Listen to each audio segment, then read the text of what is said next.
जय भोलेनाथ दोस्तों, welcome to my YouTube channel. ये शिपिंग से रिलेटेड एक और डीजी का सर्कुलर ला रहा हूँ। सर्कुलर थोड़ा पुराना है लेकिन आपके काम का है। अगर आप सीफेरर हैं आपके काम का है। डीजीएस सर्कुलर जो है ये 2014 का है, related to dispensation of age limit of seafarer working on Indian coast और इंडियन कोस्ट ट्रेडिंग वेसल्स। एक सर्कुलर आया था, बहुत पहले एक सर्कुलर था आया था कि जो भी master, chief officer, chief engineer और जो सी फेरर हैं और जो वेसल हैं जो इंडियन कोस्ट पे चल रहे हैं, उसमें जो है सी फेरर की मैक्सिमम एज जो है 65 ईयर्स कर दिया गया था। 65 ईयर्स के बाद कोई भी सी फेरर जो है इंडियन कोस्ट पे तभी सेल कर सकता है जब उसके पास एक वैलिड मेडिकल इंस्टीट्यूट, मेडिकल जो सेंटर है, जो डीजी अप्रूव मेडिकल सेंटर से एक वैलिड मेडिकल सर्टिफिकेट होना चाहिए। और उसके बाद जो कंपनी उस सी फेरर को एम्प्लॉय कर रही है अपने अपने कंपनी में, तो उस कंपनी को एक लेटर देके डीजी शिपिंग से और शिपिंग मास्टर से एक एज डिस्पेंसेशन लेना पड़ता था।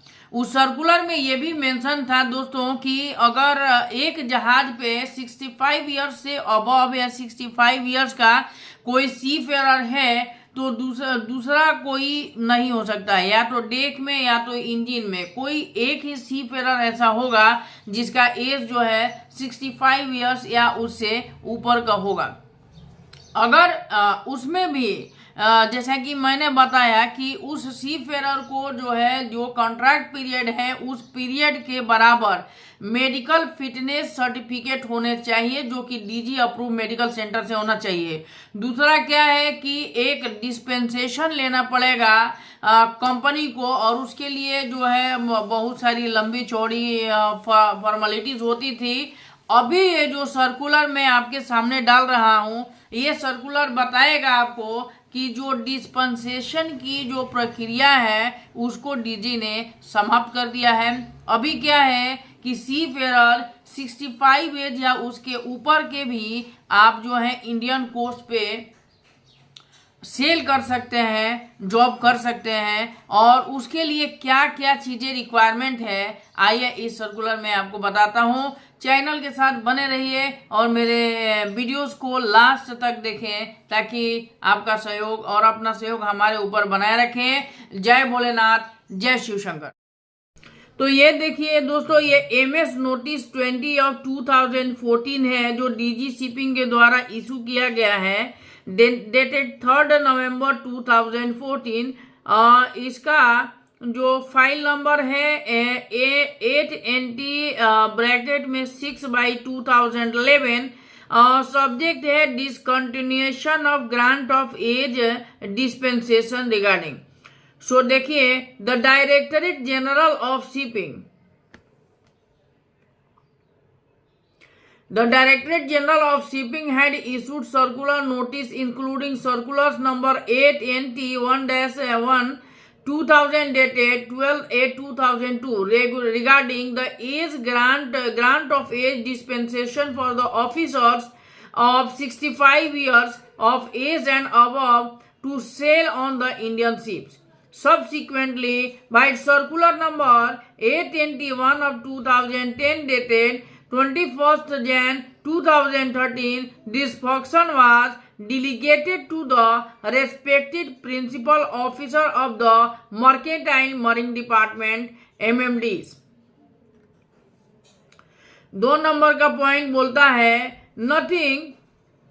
noting that the provisions of STCW Convention and the Maritime Labour Convention of the employability of seafarers, the requirement of obtaining age dispensation for the officers above the age of 65 years on Indian flag vessels, therefore provides an additional compliance burden on the Indian ships.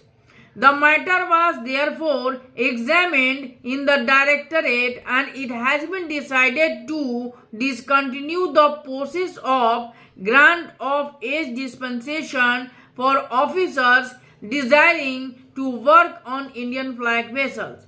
The Indian ship owners are however required to ensure the following. अब देखिए, ये MS notice में ऐसा mention किया गया है कि जो 65 इयर्स के ऊपर के जो सीफेरर थे और हैं, जिनका अगर एम्प्लॉयमेंट करना है तो उस समय एक डिस्पेंसेशन की जरूरत होती थी, उसको डिसकंटिन्यू किया गया है। और डिसकंटिन्यू किया गया है उसके बाद जो है इन्होंने टर्म्स एंड कंडीशंस क्या रखा है। Uh, the officers employed including those above the age of 65 years are medically fit to carry out the strenuous shipboard activity including the various drills as required। ठीक है, पहला टर्म है कि जो 65 साल के एज के ऊपर के जो सीफेरर हैं वो मेडिकली फिट होने चाहिए वेसल से ऑन बोर्ड ड्रिलिंग कर various drilling as required. 2 number जो है B number, noting the strenuous on board operations and complexities reduction in man power etc, it is advised that the ship owner may preferably not consider employing more than one person above the age of 65 years on a ship at any particular time to ensure continued efficient operation of the vessel।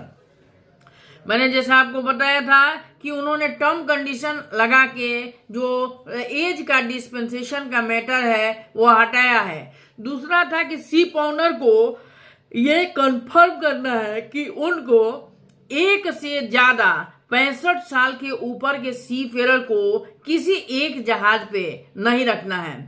3 number, the records as under the MLC and the STCW convention with regard to the medical fitness certificate, all seafarers including those above the age of 65 years may continue to be maintained as required by the respective convention। All the earlier circulars notice issued in the matter stand suppressed। This is issued with the above approval of the Director General of Shipping and ex officio Additional Secretary to the Government of India and is applicable to the Indian seafarers including officers from the nautical and the engineers from and engineering discipline. तो ये एक बहुत पुराना circular है, लेकिन दोस्तों ये circular बता रहा है कि पहले जो एक सर्कुलर आया था कि जो मास्टर हैं या चीफ इंजीनियर हैं या सीफेरर हैं जिनका एज 65 साल या 65 साल से ज़्यादा है, अगर किसी वेसल पे एम्प्लॉय करना है तो आपको डिस्पेंसेशन लेना पड़ेगा। लेकिन ये सर्कुलर बोलता है कि नहीं भाई, आपको डिस्पेंसेशन लेने की जरूरत नहीं है, डिस्पेंसेशन को डिसकंटिन्यू किया गया है।